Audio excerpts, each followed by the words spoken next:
Sobat ZQ Score, balik lagi bersama gue Iksan Mahar. Kali ini kita seperti biasa membahas soal Timnas Indonesia di kualifikasi Piala Dunia 2026.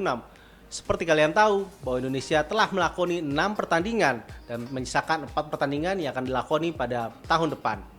Setelah menghadapi Jepang dan Arab Saudi, kini peluang Indonesia untuk lolos setidaknya ke putaran keempat dengan menduduki peringkat ketiga atau keempat sangat terbuka lebar.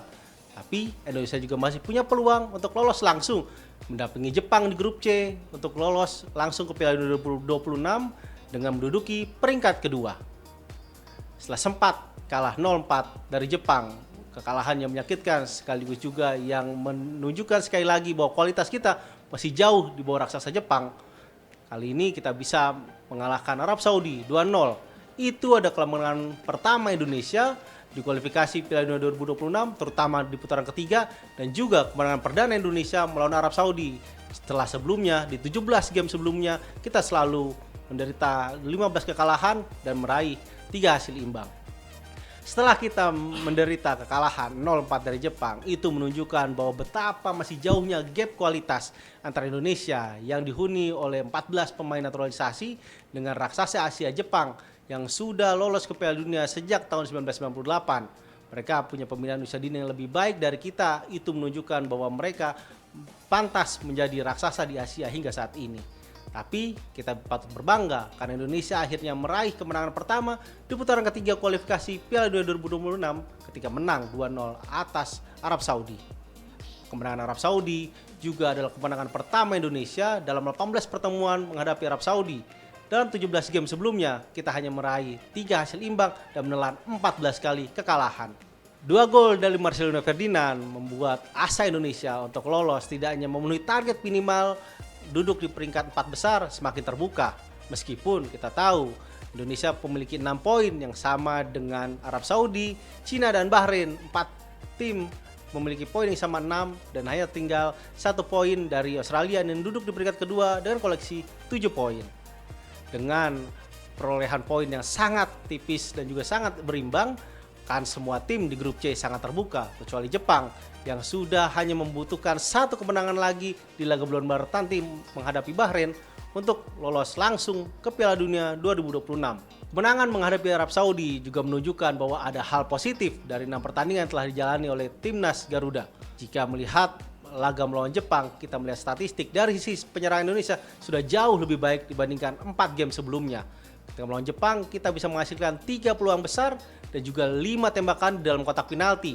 Pada sebelumnya, kita hanya bisa menghasilkan 2 peluang besar ketika kita menghadapi Arab Saudi dan juga menghadapi Australia di game pertama.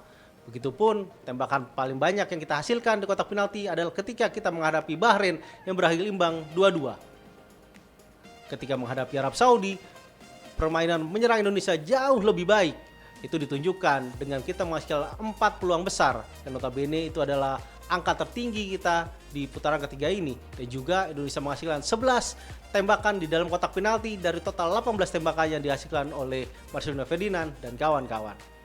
Dengan membaiknya permainan menyerang, meski begitu masih ada pekerjaan rumah bagi pelatih Sinteyong untuk meningkatkan ketajaman 2 penyerang andalan, Ragnar Uratmangun dan juga Rafael Struijk, yang masih kesulitan untuk membongkar pertahanan ketika menghadapi Jepang dan juga Arab Saudi.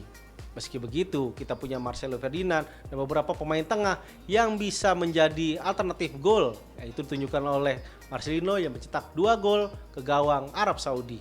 Selain permainan menyerang yang sudah lebih baik, permainan bertahan Indonesia sudah juga jauh lebih baik ketika menghadapi Arab Saudi. Meskipun Arab Saudi menciptakan 23 tembakan, tapi mayoritas tembakan berasal dari luar kotak penalti dan juga tidak mengarah ke gawang. Kiper Indonesia, Martin Paes, hanya menciptakan 3 penyelamatan. Itu artinya permainan bertahan yang dipimpin oleh J.I. Jess, Rizky Ridho, dan juga Justin Hubner berhasil meredam permainan menyerang dari tim berjuluk Green Falcons itu. Untuk lolos setidaknya di zona 4 besar dan melaju ke putaran keempat untuk merebutkan 2 tiket tersisa langsung ke Piala Dunia 2026, Indonesia harus memanfaatkan 2 laga kandang menghadapi Bahrain dan Cina yang akan berlangsung pada Maret dan juga bulan Juni mendatang. Karena kita ketahui 2 laga tandang menghadapi Australia dan Jepang adalah laga yang sangat berat dan Indonesia belum pernah menang ketika bermain di kandang Australia dan Jepang.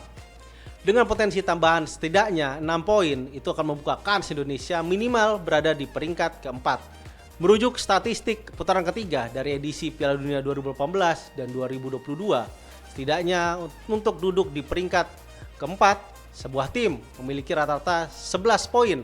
Jadi dengan tambahan 6 poin, Indonesia setidaknya memiliki poin maksimal 12 poin dan itu cukup aman untuk duduk di peringkat keempat.